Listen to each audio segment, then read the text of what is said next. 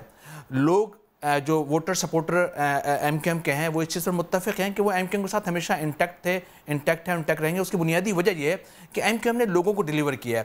آج deputy mayor Karachi جو کہ انتخاب جیت کر آئے ہیں, یہ ہم سب کے لیے بہت زیادہ خوشی کا اور ہمارے عزم حوصلوں میں مزید اضافہ ہوا ہے کہ ہم آگے مزید لوگوں کے لیے بڑھ چڑھ کے کام کریں گے.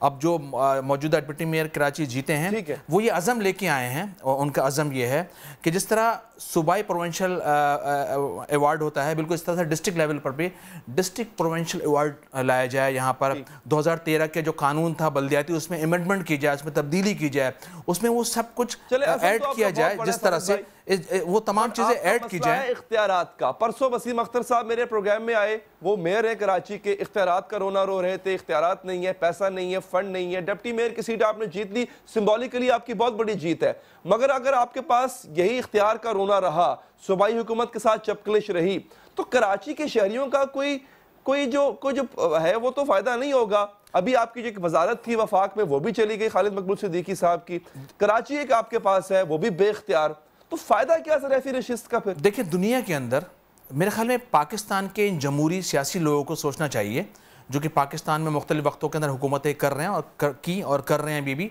کہ دیکھیں دنیا کے اندر ون ونڈو ون چین کمانڈ سسٹم ہے جو کہ میئر کے پاس ہوتی ہے, جس میں پولیسنگ کا نظام, ہیلتھ کا نظام, ایجوکیشن کا نظام اور بہت سارے اختیارات اس کے پاس ہوتے ہیں, واٹر اینڈ سیوریج بورڈ, کچرا اٹھانے کا اختیارات. آج آپ دیکھ لیں کہ سندھ گورنمنٹ نے کچرا اٹھانے کا اختیارات اپنے پاس رکھا ہے. کچھ انہوں نے کمپنی اسٹارٹ کے اندر لانچ کی تھی اور لوگوں کو سہانے خواب دکھائے تھے کہ ہم پورے سندھ کا کچرا کو, کراچی کچرے کو صاف کریں گے, لیکن وہ کمپنیاں بھی فیل ہو گئیں. آپ کو یاد ہوگا کہ گزشتہ 10 سالہ حکومت کے دوران پاکستان پیپلز پارٹی نے 10 بسیں ڈائیور سے لے کر دی تھی, وہ بھی اب بند ہو گئی ہیں, وہ بھی اب بند ہو چکی ہیں. اس کے علاوہ پاکستان پیپلز پارٹی 18ویں ترمیم کے بعد دیکھیں لوکل گورنمنٹ کی جو منسٹری ہے وہ پاکستان پیپلز پارٹی کے پاس ہے. اب جو صوبے کے لوگ, صوبے کی جماعتیں پاکستان پیپلز, اب سوال ہمارا پاکستان پیپلز پارٹی سے بنتا ہے کیونکہ وہ ادھر ڈومینیٹ حکومت کر رہی ہے, کہ آپ کی لوکل گورنمنٹ کی کارکردگی بہت زیادہ پور ہے. آپ کراچی میں کچرا صاف نہیں کر سک رہے, آپ کراچی میں K4 کا منصوبہ جو بہت پہلے کمپلیٹ ہونا چاہیے تھا, لیکن آپ کی نااہلی کی وجہ سے وہ اور طویل ہو گیا ہے اور ہمیں ایسا لگتا ہے کہ اس میں 8-10 سال اور لگ جائیں گے.